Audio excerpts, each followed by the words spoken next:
Hi friends, దోసకాయ పచ్చడి తయారీ విధానం.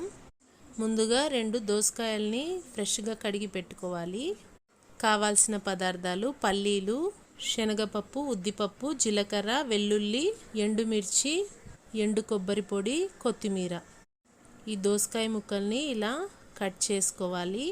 ఒక కడాయిలో ఆయిల్ వేసుకొని తగినంత లో ఫ్లేమ్లో ఎండుమిర్చి వేసుకొని కాస్త వేయించుకోవాలి. శనగపప్పు, ఉద్దిపప్పు వేసుకొని వేయించుకోవాలి. పల్లీలు కూడా వేసుకొని వేయించుకోవాలి. కాస్త వేయించుకున్న తర్వాత వీటినన్నిటిని పక్కన పెట్టుకోవాలి. తరువాత ఇదే కడాయిలో పచ్చిమిర్చి వేసుకోవాలి, జీలకర్ర వేసుకోవాలి. ఇవి కాస్త వేయించుకున్న తర్వాత దోసకాయ ముక్కల్ని కూడా వేసుకొని ఒక 5 to 10 minutes వేయించుకోవాలి. ఇది కాస్త ఫ్రై అయిన తర్వాత ఇందులో కరివేపాకు వేసుకోవాలి. ఓసారి అంతా బాగా కలిసేలా కలుపుకోవాలి. కొత్తిమీర వేసుకోవాలి. ఇది కాస్త బాగా వేయించుకున్న తర్వాత ఇందులో వెల్లుల్లి రెబ్బలు వేసుకోవాలి. ఇవి కాస్త ఫ్రై అయిన తర్వాత స్టవ్ ఆఫ్ చేసుకొని చల్లారాక ముందుగా వేయించి పెట్టుకున్న అన్ని దినుసులు వేసుకోవాలి.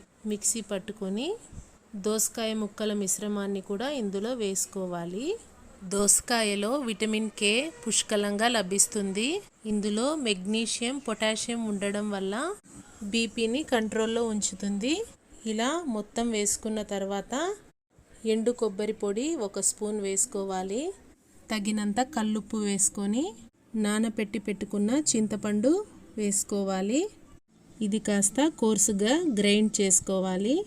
ఎంతో టేస్టీ, హెల్తీ అయిన దోసకాయ పచ్చడి రెడీ. ఇది ఒక బౌల్లోకి తీసుకొని అలానే సర్వ్ చేయొచ్చు, లేకుంటే కాస్త తాలింపు వేసుకొని కూడా సర్వ్ చేస్తే టేస్టీగా ఉంటుంది.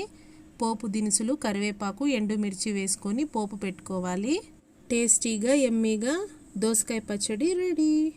For more videos please like and subscribe our YouTube channel Goldie Kitchen Magic World. Bye bye.